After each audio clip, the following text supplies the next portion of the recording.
Congress party BC declaration చూస్తే నవ్వు వస్తుందని ఎమ్మెల్సీ కవిత అన్నారు. 54 ఏళ్ల రాష్ట్రాన్ని పాలించిన కాంగ్రెస్ నిజామాబాద్ జిల్లాలకు చేసిందేమీ లేదని మండిపడ్డారు. కర్ణాటక సీఎం సిద్ధరామయ్య కేసీఆర్ని విమర్శించే ముందు ఇక్కడ జరిగిన అభివృద్ధిని చూడాలని కవిత సూచించారు. వ్యవసాయంలో చాలా పెద్ద ఎత్తున ఇన్వాల్వ్ అయి ఉన్నటువంటి వారు ఉంటారు.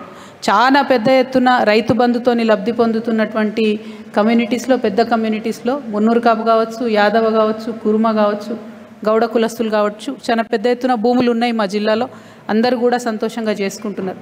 దళిత వర్గాలకు సంబంధించినటువంటి వారు, ఎస్టీలకు సంబంధించినటువంటి వారు, గిరిజనులు, వారికి కూడా పెద్ద ఎత్తున మా జిల్లాలో భూములు ఉండి సాగు చేసుకోవడం.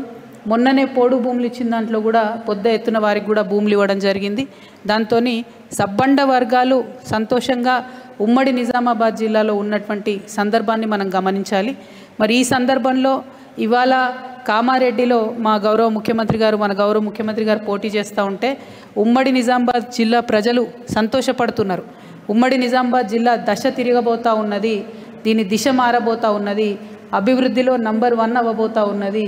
పెద్ద ఎత్తున నిజామాబాదే కాదు, నిజామాబాద్, ఆదిలాబాద్ ఈ జిల్లాలన్నిటికీ కూడా చాలా పెద్ద ఎత్తున అభివృద్ధి ఫలాలు అందబోతూ ఉన్నాయని మేము సంతోషపడతా ఉన్నాం.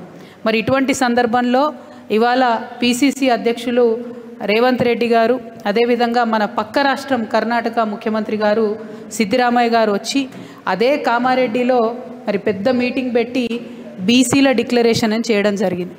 ఎంత దారుణం అంటే కాంగ్రెస్ పార్టీ బీసీ డిక్లరేషన్ చేస్తే నిజంగా హాస్యాస్పదంగా నవ్వొస్తున్నటువంటి సందర్భం ఉన్నది. ఎందుకోసం ఈ మాట చెప్తా ఉన్నామంటే